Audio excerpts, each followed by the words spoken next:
आज रामनवमी के दिन मुझे एक बहुत ही ब्यूटीफुल, बहुत ही सुंदर घटना को देखने का मौका मिला, जिसका मुझे बिल्कुल भी अनुमान नहीं था कि कुछ ऐसा होने वाला है। तो क्या है वह घटना? तो आज के दिन एग्जैक्ट 12 बजे श्री राम जी, श्री राम लल्ला जो कि अयोध्या में विराजमान है, उनके माथे पे सूर्य से तिलक को प्रकाशित किया गया। तो क्या है वह सूर्य तिलक और कब कब इस सूर्य तिलक को प्रकाशित किया जाएगा, और ये जो सूर्य तिलक बनाया गया रामलला के माथे पे, इसके पीछे का साइंस क्या है, इन सब चीजों को समझने की कोशिश करेंगे हम आज की इस वीडियो में।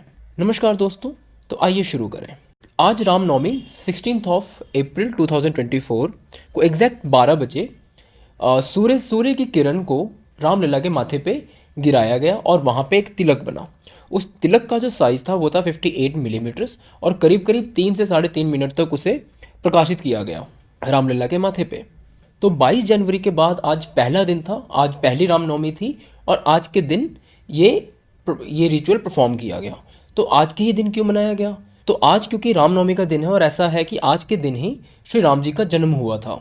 और क्योंकि वो इक्ष्वाकु क्लैन से बिलोंग करते हैं, जो कि माना जाता है कि सन के डिसेंडेंट हैं, ऐसा माना जाता है कि सूर्यवंशी हैं, इसलिए भी आज के दिन का और इस सूर्य तिलक का महत्व बढ़ जाता है। ये जो सूर्य तिलक उनके माथे बना, इसका जो प्रोसेस है इसे सूर्य अभिषेक भी कहते हैं। तो ये सूर्य अभिषेक और सूर्य तिलक का जो रिचुअल है वो कब कब परफॉर्म होगा? तो जो राम मंदिर ट्रस्ट के जो एडमिनिस्ट्रेटर्स हैं, उन्होंने बताया कि हर साल रामनवमी के दिन इस रामलला का सूर्याभिषेक किया जाएगा और बिल्कुल इस तरह का ही नज़ारा देखने को मिलेगा हर साल आपको रामनवमी के दिन। तो अब ये समझने वाली बात होगी कि क्योंकि हर साल रामनवमी एक तिथि को नहीं होती है, अलग अलग तिथि में होगी, तो इसके लिए जो अरेंजमेंट किया गया है उसकी पोजीशन में कुछ चेंज करके बिल्कुल ही 12 बजे इस तरह का नज़ारा बनाने की कोशिश की जाएगी। और हर 19 साल बाद सेम डे पे ही रामनवमी मनाई जाती है।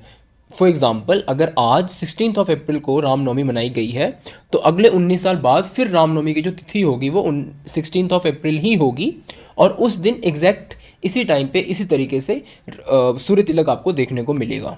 अब थोड़ा सा समझने की कोशिश करते हैं हम कि ये जो सूर्य तिलक बनाया गया रामलला के माथे पे, इसके पीछे का साइंस क्या है। तो इस मैकेनिज़्म में जैसे कि आप देख पा रहे हैं, ये एक जो अरेंजमेंट है ये एक पेरिस्कोप की तरह का अरेंजमेंट है। अगर आप लोगों ने देखा होगा, अगर आपने बचपन में देखा होगा कि पेरिस्कोप का एक जैसा एक अरेंजमेंट है, जिसमें आपको पता है कि यहाँ पे एक मिरर लगी होती है, यहाँ से लाइट आती है, यहाँ पे एक मिरर लगी होती है जहाँ से लाइट 90 डिग्री पे रिफ्लेक्ट होकर यहाँ पे आती है और यहाँ से फिर 90 डिग्री पे रिफ्लेक्ट होकर बाहर को निकलती है। कुछ इस तरह का ही अरेंजमेंट यहाँ पे बनाया गया है, जहाँ पे आप देख सकते हैं कि 4 लेंस हैं, L1, L2, L3 और L4। 4 मिरर्स हैं इसमें, M1, M2, M3 and M4। तो सबसे पहले लाइट यहाँ से आती है, रिफ्लेक्टर पे गिर रही होती है, उसके बाद ये मिरर से होके यहाँ पे आती है और यहाँ से फिर रिफ्लेक्ट होके बिल्कुल ही नीचे जाती है और वहाँ से दोबारा रिफ्लेक्ट होके फिर इस लेंस से पास होके बिल्कुल ही स्ट्रेट लाइन की तरह रामलला के माथे पे जाके गिरती है सनलाइट और वहाँ पे सूर्य तिलक बनता है। तो ये इसका एक मैकेनिज़्म है, इस तरीके से जो है ये सनलाइट यहाँ पे बनती है। तो और टेम्पल्स देख लेते हैं जहाँ पे ये सूर्य तिलक की जो रिचुअल है इसको परफॉर्म किया जाता है। तो ये कुछ 5 टेम्पल्स हैं जहाँ पे सूर्य तिलक के रिचुअल को परफॉर्म किया जाता है। तो इनमें वो टेक्नोलॉजी यूज़ नहीं की जाती है जो कि राम मंदिर में की गई है। तो इनमें जनरली किस तरह की टेक्नोलॉजी यूज़ की गई है, इनमें क्या होता है, जो गर्भगृह है जहाँ पे जो देवी या क्या कहते हैं आपके देवता होते हैं वो विराजमान होते हैं, जिसे कहते हैं गर्भगृह, उसके आसपास उसके चारों तरफ कुछ ओपनिंग्स की जाती हैं और वो ओपनिंग्स कुछ इस तरह से होती है कि जैसे सन की पोजीशन, सूर्य की पोजीशन चेंज होगी तो उनके थ्रू डायरेक्टली लाइट जो क्या कहते हैं मूर्ति है उसके बिल्कुल ही माथे पे पड़ेगी।